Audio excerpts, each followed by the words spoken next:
Hello everybody, the Lawn Gnome is here. Pick a man, bring your kit.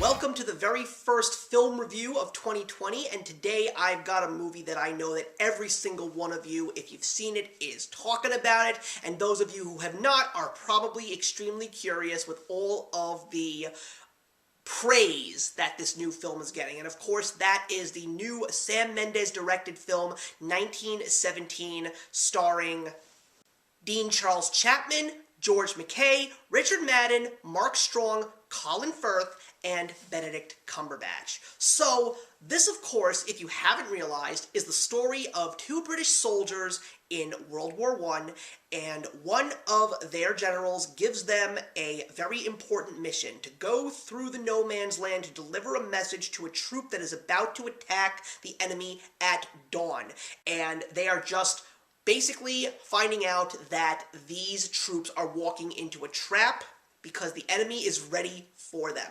So these two brothers-in-arms have to go through extremely dangerous areas and terrain to get that message to the commanding officer of that troop. So let me just begin by saying something about these kinds of films, war films. I am not somebody that praises war films. I truthfully feel that when it comes to the story of war, it's not something that I feel is proper to be glorified through Hollywood. These are people that gave their lives to defend freedom and democracy, and these are the kinds of people that should be praised in the ways of history books and museums. However, one of the things that I have been noticing in recent years is that when it comes to war, a lot of directors and storytellers are trying to remove the glitz and glamour of the Hollywood treatment and really give us raw, in-your-face human stories. And Sam Mendes, who's a director that I absolutely praise, movies like American Beauty and the last two James Bond films, this is a director that I know that if he's going to give me something, it's going to be something truly special. And when I heard about the praise that 1917 was getting, and the awards that it's been receiving, and now that it is up for Best Picture, I was extremely interested in seeing this movie. And also, I had been seeing a lot of movies that revolved around war, like 12 Strong starring Chris Hemsworth, which I thought was a very good movie, as well as The Hurt Locker, which of course did win Best Picture of the Year. But seeing what this movie was going to be, which was a one-shot panning camera throughout the entire film, I said that if I missed this movie in theaters, I would truly miss a spectacle. And I have to say that this, right now, is the best movie that I've already seen so far in 2020. I mean, yes, the movie came out in the very end of December 2019, but I always say, in my opinion, that once the movie gets the wide release, which was early January, that's the year that that movie falls for me. But I'm very glad that it's in the running at the Oscars this year, because I truthfully feel that this is going to be the best picture.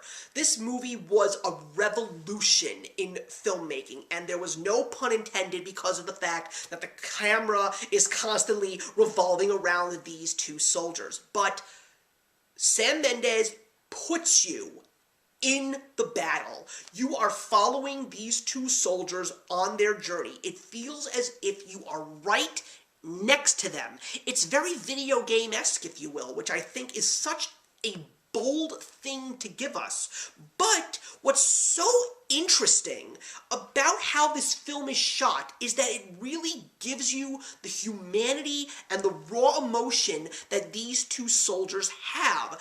And it is just so impactful. You're on the edge of your seat while you're watching the two of them literally go at a crawl's pace through these dangerous areas to get to this troop that's about to go to war, seeing them in the trenches, the enclosed spaces of these shafts where the enemy had hid, going to these bombed and drained out towns of life. It's just so incredible when you're watching it.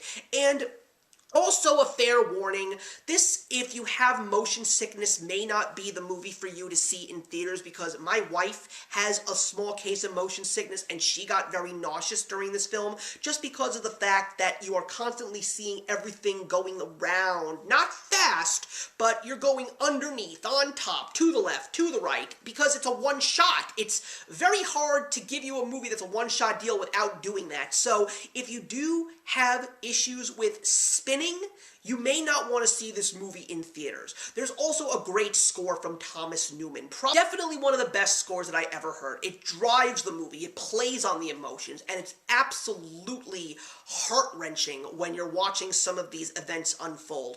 Also, the acting is incredible. Even though the big names that I've mentioned are not the main driving force, it is the two soldiers. And one of the few things that shocked me when I left that theater, Dean Charles Chapman, I had no idea that that was Tommen Baratheon from Game of Thrones. Oh my god, how he has grown. And the funny part is, I was watching him and I saw his face like right up close and I'm like, who is this guy? He looks so familiar. And then when I take a look at IMDb and I notice that it's him, I'm like, holy cow, and bravo, because he was fantastic. But really, out of the two soldiers, George McKay is definitely the best one of the two. He really gave me an amazing performance, and I had not even heard of this guy. Again, another guy with a familiar face, and it turns out that I had seen him in a movie when he was a kid. He was in the 2003 live-action Peter Pan with Jason Isaacs, and I was just absolutely shocked to see these two young actors being the true driving force of this film. And of course, when you do see the big names like Mark Strong and Colin Firth, etc., you get excited to see them on screen, but I'm glad that they really decided not to make them the main part of the story and really focus on these two soldiers. If you haven't seen 1917 yet, and you think that this is a movie that you would want to see in theaters, what are you waiting for? Go out and see this movie. As again, someone who does not praise war films, I praise this one, because this was really done with a lot of effort, a lot of true tender love and care. This was also loosely based on stories that Sam Mendes had heard from one of his relatives who was a World War I soldier and survived and was able to tell these kinds of stories to his kids and his grandkids. So I appreciate the fact that he is trying to make sure that these stories do not get forgotten, because one of the things that a lot of people say is, we get a great deal of World War II films, but there's next to nothing in regards to World War I. So the fact that we got to see a movie this impactful revolving around World War I, and not even involving the American forces that came into the war later on, just a great overall film. I definitely want to see this movie again, even though I will not be seeing it on the big screen again. To see it on the small screen, especially for my wife, would probably be a lot more tolerable. And believe it or not, as someone who doesn't care for owning war films, I really want to own 1917 because, for me, because of the whole package, the rewatchability is there in full force. I am rooting for this movie to take Best Picture, and I truthfully feel that it will. And I have a feeling that once you've seen this movie, you will probably think the same thing. I am going to be giving 1917 a 4 stars out of 4. So glad to know that we're getting off on a great start with 2020 to give a movie like this a perfect score. So thank you very much for watching, everybody. Please leave your comments in the box below, and let's discuss 1917. And I will see you in the next one. Always look on the bright side of life.